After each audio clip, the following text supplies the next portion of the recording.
గౌతమ్ గారు నమస్తే సార్. నమస్తే అండి. సార్, ఉండవల్లి గారు. ఈయనకి నిజంగా అంటే మనకి అంతకుముందు ఒక పేరు పెట్టాం అనమాట. ఈయన ఒక ఊసరవెల్లి అని. ఎప్పుడు ఎలా కావాలంటే అలా మారిపోతా ఉంటాడు. ఈయన అవును. ఈయన జగన్మోహన్ రెడ్డి ప్రభుత్వం ఉన్నన్నాళ్ళు దేని గురించి మాట్లాడలా. జగన్మోహన్ రెడ్డి ఏది చెప్తే దాన్ని సమర్థించుకుంటా వచ్చాడు. అదే అవును. చంద్రబాబు గారు ప్రభుత్వం ఉన్నప్పుడు బీర్ బాటిల్, మందు బాటిల్ తీసుకొచ్చి ఈ మందు 60 రూపాయల, వాటర్ క్వార్టర్ బాటిల్ ఈ వాటర్ బాటిల్. అదే ఈ మందు 60 రూపాయలు అని చెప్పి గొడవ చేశాడు. అదే జగన్మోహన్ రెడ్డి వచ్చి దాన్ని 300 చేస్తే నోరు మూసుకొని ఇంట్లో కూర్చున్నాడు. సో ఇప్పుడు మళ్ళా కొత్తగా వచ్చి జగన్మోహన్ రెడ్డి పాట పాడుతున్నాడు సార్. ఏమో, ఈవీఎంలు మ్యానిపులేట్ అయినాయేమో. ఈయనకెప్పుడు ఎవడో ఫోన్ చేస్తాడు. ఆ ఫోన్ చేసినాడు పేరు తెలియదు. ఆ విషయం చెప్పినాడు పేరు తెలియదు. నేను ఢిల్లీ వెళ్తే ఒకడు చెప్పాడంటాడు. నేను రాయలసీమ వాళ్ళతో మాట్లాడితే ఒకళ్ళు చెప్పానంటారు. అలా రాయలసీమ వాడు ఎవడో చెప్పాడంట. మేము ఇక్కడ ఓట్లన్నీ గుద్దుకున్నాము. ఇక్కడ మాకు జనాలు ఎవరు లేరు. మా ఈవీఎంకో 1200 ఓట్లు ఉంటాయి. 661కి 141కి ఏంచాను నేను. కానీ తర్వాత చూస్తే అది రివర్స్ అయిపోయింది. సో ఇక్కడెక్కడో ఈవీఎం గోలుమాల ఉందని చెప్పి ఒక కొత్త లాజిక్ అన్నమాట. అంటే ఒక ఊర్లో 1200 ఓట్లుంటే వీళ్ళు మొత్తం గుద్దుకున్నారంటే ఊర్లో ప్రజలంతా ఎర్రోళ్ళ సార్. ఇలా జగన్మోహన్ రెడ్డి థియరీని సపోర్ట్ చేయడానికి మళ్ళీ ఈ రోజు ప్రెస్ మీట్ పెట్టాడు. ఎలా చూడాలి సార్ ఇలాంటి ఊసర విల్లుల్ని? అంటే రాష్ట్రం ఇంత నాశనం అయిపోయినా సరే దాన్ని పట్టించుకోకుండా ఇంకా ఆయన ఆత్మ బంధువు, ఆయన మిత్రుడు కొడుకు అయిన జగన్మోహన్ రెడ్డికి కొమ్ము కాయడానికి వస్తున్నాడు చూడండి. రాష్ట్ర ప్రజలందరినీ పక్కన వదిలేసి. ఇలాంటి వాళ్ళకి బుద్ధి ఎప్పుడు రాదంటారు సార్? పొర్రెతో పుట్టిన బుద్ధి పుడకలతో గాని పోదు. హ్మ్. అది ఆ పొర్రె వైఎస్ రాజశేఖర రెడ్డి పైన చెక్కు లేపి అందులో ఉన్న గుజ్జు ఉంది కదా, ఆ హ్మ్. గుజ్జు మొత్తాన్ని బయటకు తీసేసి ఆయన పోయాల్సింది పోసి మళ్ళీ కుట్లేసి ఆడ పెట్టాడు. అందుకని ఇప్పుడు జగన్మోహన్ రెడ్డి మీద ఏగ వాలకుండా ఏం చేయాలో అది చేస్తా ఉంటాడు. దాంతో పాటుగా జగన్మోహన్ రెడ్డి ఏదైనా ఒక మాట చెబితే దాన్ని సమర్థిస్తూ ఈ 5 సంవత్సరాల్లో వైఎస్ఆర్ కాంగ్రెస్ పార్టీ వాళ్ళు సోషల్ మీడియాలో పెట్టే పోస్టుల్లో గాని మాట్లాడే వాళ్ళల్లో గాని మనం చూస్తాం. అది అందుకు చేశాడు, ఇది ఎందుకు చేశాడు, దాని వెనకున్న అర్థం వేరు అని చెబుతా ఉంటారే. హ్మ్. ఇలాంటి సైకో ఫ్యాన్స్ పవన్ కళ్యాణ్ కూడా ఉంటారు. ఇలాంటి సైకో ఫ్యాన్స్ అసలు పిఠాపురంలో పోటీ చేస్తానా, కాకినాడలో పోటీ చేస్తానా నాకే తెలియదు అని పవన్ కళ్యాణ్ సందిగ్ధంలో కొట్టుకుంటుంటే నేను ఒక వీడియో పెట్టా అప్పుడు. పవన్ కళ్యాణ్కి ఇంకా క్లారిటీ రాలేదు, పవన్ కళ్యాణ్ ఇంకా సందిగ్ధంలోనే ఉన్నాడు అని అంటే, అక్కడ హ్మ్. పోటీ చేస్తానా ఇక్కడ పోటీ చేస్తానా అని చెప్పి వైఎస్ఆర్ కాంగ్రెస్ పార్టీని ఇరుకుని పెట్టేసి ఎక్కడో పోటీ చేసి టక్కని గెలిచిపోతాడు పవన్ కళ్యాణ్. అదే పవన్ కళ్యాణ్ స్ట్రాటజీ అని. ఇది ఎంత పిచ్చితనంగా ఉంటదో చూడండి. మధ్యలో ఇంకో మాట కూడా వేసుకోవాలి, పిచ్చి తనంగా ఉంటది. హ్మ్. అది మ్యాటర్. అసలు అట్లాంటి పిచ్చి ఉండవల్లి. లేకపోతే ఈవీఎం ట్యాంపర్ జరిగింది అని జగన్మోహన్ రెడ్డి ఒక మాట చెబితే దాన్ని ఎలాగోలా నిజం చేద్దామని గుద్దుకునే వాళ్ళు రిగ్గింగ్ చేశారు. ఆ రిగ్గింగ్ చేసిన దగ్గర ఇలాగా ఒక 640 ఓట్లు ఒకళ్ళకి, పక్కన 140 ఓట్లు ఇంకొకళ్ళకి వేశారట. ఎందుకు? ప్రిసైడింగ్ ఆఫీసర్ ఏదన్నా చెబుతాడేమోనో గాని, లేకపోతే అన్ని ఓట్లు ఇటే పడినాయి దీంట్లో ఏమన్నా వస్తుందేమోనో గాని వాళ్ళు అలా వేస్తారా? పిచ్చోడికి చెప్పను ఆ మాటలు. రిగ్గింగ్ చేసేవాడు గుద్ది అవతల పడేస్తాడు. వాడికి ఏమి ఉండదు. ఆ రిగ్గింగ్ చేస్తున్నాడు అంటేనే ఏముండదు. అసలు ఈవీఎం లో పక్కోడికి ఓటు పడలేదు, వేరే ఎవడికి పడకుండా మొత్తం ఇందులోనే పడింది అన్నా కూడా ఎలక్షన్ కమిషన్ ఏం చేస్తుందండి దాన్ని? హ్మ్. ఆ హ్మ్. ఈవీఎం ని బ్యాన్ చేస్తుందా? ఆ ఈవీఎం లో ఓట్లు లెక్కేయకుండా పక్కన పెట్టేస్తారా? ఎర్రోడికి చెప్పమను, ఉండవల్లికి, చెవులో పూలు పెట్టుకున్నాడికి చెప్పమను. చాలా ఈవీఎంలో కావాలంటే చూసుకోండి, కొన్ని కొన్ని ఊర్లలో మొత్తం ఒక్క క్యాండిడేట్ కే ఉంటాయి ఓట్లు, పక్కనోడికి ఒక్క ఓటు కూడా ఉండదు. అలాంటి ఊర్లు కూడా చాలా ఉన్నాయి. ఊళ్ళో చాలా ఓట్లు బూతులుగా ఉంటాయి. పన్ మాక్సిమం 1200కి రిస్ట్రిక్ట్ చేశారు ఒక్కొక్క బూత్ కి ఓట్లు. అందుకని ఆ 1200 ఓట్లని ఇదిగో ఈయన ఒక థియరీ కోసం ఇలా చెబుతాడు. ఎవరికన్నా పిచ్చోడికి చెవులో పూలు పెట్టుకున్నోడికి, నోట్లో ఐస్ ఫ్రూట్ పెట్టుకున్నోడికి రోజా చెప్పిందిలే ఆ మాట, నా మాట కాదు. నోట్లో ఐస్ క్రీమ్ పెట్టుకున్నోడికి చెప్పమను. మనకు కాదు ఆ మాటలు చెప్పాల్సిందే. ఇంకా ఎర్రితనంగా ఎలాగున్నాం మనం అనేది వాళ్ళు ఏం మాట్లాడతారో వాళ్ళకే తెలియని మాటలు ఇవన్నీ. దాన్ని ఎలాగోలా సమర్థించడం కోసం ఈవీఎం మ్యానిపులేషన్ జరిగింది అని తన నోటితో చెబితే ఎలా జరిగిందో ప్రూవ్ చేయాల్సి వస్తుంది కదా. ఇలాగ కొంతమంది చెప్పారు. వాళ్ళ పేర్లు చెప్పటం భావ్యం కాదు. వాళ్ళని బయట పెట్టడం భావ్యం కాదు. ఎందుకు భావ్యం కాదు? ఎలక్షన్ కమిషన్ కి నువ్వు వెళ్ళి దాని మీద కంప్లైంట్ ఇవ్వాలి కదా. ఇలా జరిగిందని వీళ్ళు చెప్పారు. ఆ ఈవీఎం లో ఇలా ఉంది, ఆ ఈవీఎం ఇలా జరిగింది అని. ఎంతకంటే పెద్ద గనుడు పిన్నెల్లి రామకృష్ణారెడ్డి. అక్కడ ఎన్ని ఓట్లు పోలైనయో కూడా చూసుకోకుండా ఇది మొత్తం టీడీపీ బూత్ అనుకోగా ఇక్కడ అన్ని ఎక్కువ టీడీపీకి ఓట్లు పడతాయి అని అనుకుంటే ఈవీఎం ఎత్తి పగలగొట్టాడు. ఆ మాత్రం తెలివి పిన్నెల్లి రామకృష్ణారెడ్డికి లేడా? ఉండవల్లికి ఉన్న తెలివి. తిప్పించి మళ్ళిచ్చి ఏదో ఒకటి చెప్పి ఈవీఎం మ్యానిపులేషన్ నిజమే అని ప్రజలకు మభ్య పెడతామని.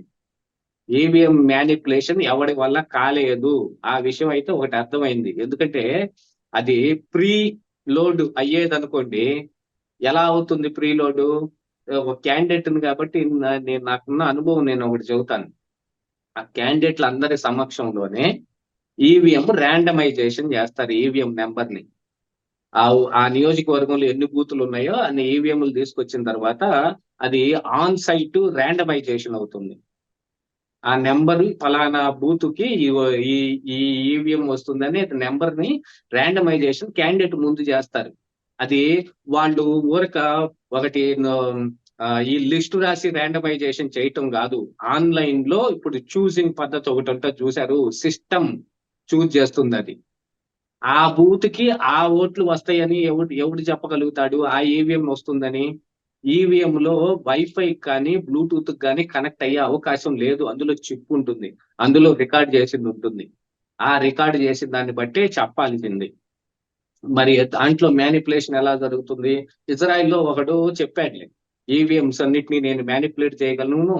ఒక 13 ప్రెసిడెన్షియల్ ఎలక్షన్స్ ని నేను ఇలాగనే చేశాను అని అంటే అప్పుడు మన మన యూట్యూబర్ ఒక ఆయన, పేరు ఎందుకు చెబితే బాగుండదులే గాని, జగన్మోహన్ రెడ్డి లండన్ వెళ్ళింది ఇజ్రాయెల్ టెక్నాలజీ తోటి ఇప్పుడు ఈవీఎంల మొత్తాన్ని బయట నుంచి మేనేజ్ చేసేసి పలానా వాడితోటి.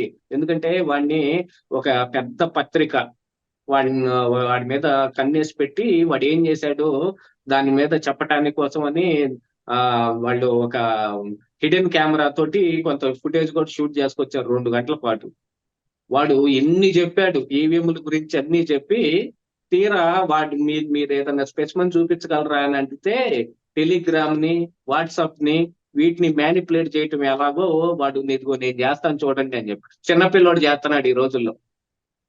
చిన్నపిల్లోడు చేస్తున్నాడు. ఇప్పుడు కొన్ని మన గూగుల్లో రావులే కానీ కొన్ని యాప్స్, ప్రైవేట్ యాప్స్ ఉంటాయి. ఆ యాప్లు తీసుకొని అందులో ఫోన్ నెంబర్ ఫీడ్ చేసి వాడికి బ్యాంకు మెసేజ్లు ఒక 5,000 మెసేజ్లు పంపించదు అని దానికి ఒక ఇది ఇస్తారు. ఆ యాప్ సెకండ్ కోటి 5,000 మెసేజ్లు పంపిస్తుంది. ఇలాంటివన్నీ చిన్నపిల్లలు ఆట ఆడుకుంటారు. ఈ టెలిగ్రామ్ దను ఈ వాట్సాప్ కూడా అలాంటి ఆటే. ఈ ఆటలన్నీ పట్టుకొని ఇప్పుడు వచ్చి దీనికి కొత్త పద్ధతి ఎతికాడనమాట ఈ ఉండవల్లి. వచ్చి నొక్కుతుంటే అటు పోతని అని. అలా నొక్కుతుంటే అటు పోయేటట్టయితే బీజేపీ 240 సీట్లకి ఎందుకు కన్ఫైన్ అయిపోతుందండి?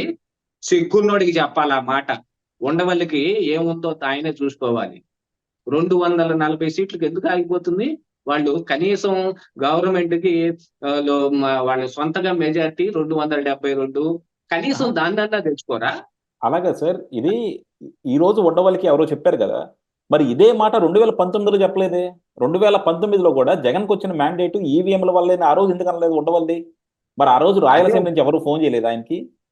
అదే పిచ్చోడికి చెప్పమను, చెవులో పూలు పెట్టుకున్నోడికి. ఉండవల్లి రాను మర్చిపోతుంది ఆయనకి. జగన్మోహన్ రెడ్డిని ఎలా వెనకేసుకురావాలి అనే ఒక లక్ష్యంతో ఏం మాట్లాడుతున్నాడో కూడా తెలియకుండా మాట్లాడుతున్నాడు. చిన్న పిల్లలకు కూడా ఈ రోజు స్మార్ట్ ఫోన్ ఇస్తే మనకంటే బాగా ఆపరేట్ చేస్తున్నారండి. ఈయనకి స్మార్ట్ ఫోన్ కూడా ఆపరేట్ చేయడం వచ్చి కూడా ఉండదు నాకు తెలిసి. అప్పుడెప్పుడు ఒక కుర్రాడు చెప్పాడు నాకు, మీరు జూమ్ కాల్లోకి రండి అని ఆయనకి లింక్ పంపిస్తే ఆయన రాలేదంట.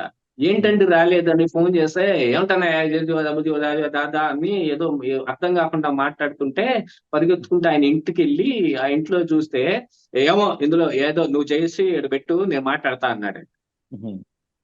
అంత గొప్ప మైండ్ను నాలెడ్జ్ కలిగినోడు ఉండవల్లి. అందుకనే ఎవడో ఒకటి మీద దోస్తాడు, నా మీద కాకుండా. అంటే అదేదో అంటారు చూడండి, సుబ్బిశెట్టి అది చింతామణి నాటకంలో, అది చేశాను ఇది చేశానంటే ఇద్దరి మీద చెప్పు, ఇద్దరి మీద చెప్పు, నువ్వు నేను కలిసి చేసామని చెప్పాను అని ఇద్దరి మీద చెప్పు అంటుంటాడు చింతామణి నాటకంలో సుబ్బిశెట్టి కామెడీ. అలాగా ఈయన వేరే ఎవడి మీదో పెట్టి అదిగో ఇది నిజం అని ఒక ప్రెస్ మీట్ ఇయటానికి వస్తాడు. ఆ ప్రెస్ మీట్ తీసుకునే సోదరులకు కూడా నా విన్నపం ఒకటి, ఉండవల్లి ప్రెస్ మీట్ పెడితే పోమాకండి, అంత దిక్కుమాలిన దరిద్రమే ఉంటది అక్కడ, పచ్చి అబద్ధాలు, నికృష్టం, నీచం, అంతకు మించి ఉండవల్లి ప్రెస్ మీట్ లో ఏం ఉండదు. వాటర్ బాటిల్ పట్టకొచ్చినా అదే నికృష్టం ఉంది. పవన్ కళ్యాణ్ తోటి కలిసి ఆ రోజుల్లో ఎప్పుడు 2019 ముందు, ఎన్నికల ముందు అనుకుంటా, ఫ్యాక్ట్ ఫైండింగ్ కమిటీ ఏదో ఉంది, ఏం పీకారో తెలియదు, పీకింది ఏం లేదా గడ్డి అక్కడ కట్టలు కట్టింది, కట్ట కట్టింది ఈ ఉండవల్లి అక్కడ, ఏమిచ్చాడో తెలియదు, పాచిపోయిన లడ్డూలు, ఈ ఫ్యాక్ట్ ఫైటింగ్ కమిటీలు ఇవన్నీ చెప్పి పవన్ కళ్యాణ్ ఆ రోజు హంగామా చేయబోయాడు. వాళ్ళకి మేధావుల కింద వీళ్ళు దొరుకుతారు, ఖాళీ ఉండేది వీళ్లే కదా. ఓ ఫోన్ చేస్తే ఇస్త్రీ చొక్కా వేసుకొని వచ్చి నోటికి వచ్చినవి మాట్లాడేసి వెళ్ళిపోవటం. ప్రెస్ మీట్లు కూడా అట్లాంటివే. ఉండవల్లి ప్రెస్ మీట్ చూడండి, ఖచ్చితంగా అంతే ఉంటది. ఏ ఒక్క దాంట్లోనూ ఒక్కటి కూడా ఏ నిజం ఉండదు. రామోజీరావు మీద ఎన్నో అబద్ధాలు చెప్పి ఆడకి తెచ్చి ఏడకి తెచ్చి చివరాఖరికి వాళ్ళు సాధించింది ఏందనుకుంటున్నారు? జగన్మోహన్ రెడ్డి తనకి కోపం వస్తే ఆయన మార్గదర్శి మీద ఆయన నోటికి వచ్చినట్టు, ఆయన చేతికి వచ్చినట్టు వీటన్నిటిని మార్చేసి మీరు పోయి ఆయన్ని అరెస్ట్ చేయండి అని అంటే సిఐడి వాళ్ళు వెళ్ళి అక్కడ విచారణ చేశారు. అంతకు మించి చేసింది ఏమీ లేదు. ఉండవల్లి కూడా ఏం చేయలేకపోయాడు. ఇంకేం జరుగుతుందాట? అది అంత మహానుభావుడు, అంత గొప్పోడు ఉండవల్లి. ఆ రాజు రాజశేఖర్ రెడ్డి కోసం చేసిన పనుల్లో ఇప్పుడు జగన్మోహన్ రెడ్డి కంటిన్యూ చేస్తా ఉన్నాడు. అంతకు మించి ఈవీఎం మ్యానిపులేషన్ అనేది ఎలాగా వాళ్ళు నొక్కారు, కౌంటింగ్ లో ఇన్ని వచ్చినాయి, ఆ ఏం మెషిన్ లో చెప్పమనండి. ఈ రోజుకి నేను ఎలక్షన్ కమిషన్ తో పోరాడైనా సరే ఆ మిషన్ ని బయటికి తీపిచ్చి వివిప్యాట్ స్లిప్పులు తీపిచ్చి కోర్టుకు వెళ్ళైనా సరే దాని సంగతి తెలుస్తా, నాకు చెప్పమనండి. ఎవడు ఏ ఏ బూతు, పలానా ఊరు, పలానా బూత్, పలానా నెంబర్ చెప్పండి చాలు నాకు. ఆ ఏ బూత్ నెంబర్ ఏందో చెప్పండి. ఆ ఈవీఎం సంగతి ఏందో నేను తెలుస్తా. దమ్ముంటే సవాల్ ఉండవల్లికి, బూత్ నెంబర్ కనుక్కొని నాకు చెప్పు. నువ్వు బయటకు రావద్దు, నీ ఫ్రెండ్ పేరు చెప్పొద్దు, నీకు ఎవరు ఫోన్ చేశారో చెప్పొద్దు, ఏం చెప్పొద్దు. నీ బూత్ నెంబర్ చెబితే నేను తెలుస్తా. సవాల్ రెడీ అయితే రమ్మనండి ఉండవల్లిని, నేను సిద్ధం దాని సంగతి తేల్చడానికి. లేదంటే వంగ తీసి 4 గుద్దుతా అంటున్నా. డెఫినెట్ గా సార్. అంటే ఉండవల్లి గారికి మాత్రం జనాల చేత తన్నులు తినే రోజులు దగ్గరికి వచ్చినాయి అనిపిస్తుంది అనమాట. ఎందుకంటే ఏదైనా ఒక లిమిట్ దాకా నమ్ముతారు. నువ్వు 2018, 19 దాకా చంద్రబాబు మీద రకరకాల విన్యాసాలన్నీ చేసావు. సరే, నీకేదో రాష్ట్రం మీద ప్రేమ ఉందని కొంతమంది అమాయకులు నమ్మారు. కానీ 2019 నుంచి 2024 దాకా ఇంట్లో ముసుగేసుకొని పడుకున్నావు చూడు, దాన్ని చూస్తే మాత్రం ప్రజలకు అర్థమైంది నువ్వు ఎవరి కోసం ఇన్నాళ్ళు పనిచేసావని. మళ్ళీ ఇప్పుడు 2024లో చంద్రబాబు గారు గవర్నమెంట్ రాగానే వచ్చిన రోజే వచ్చేసాడు.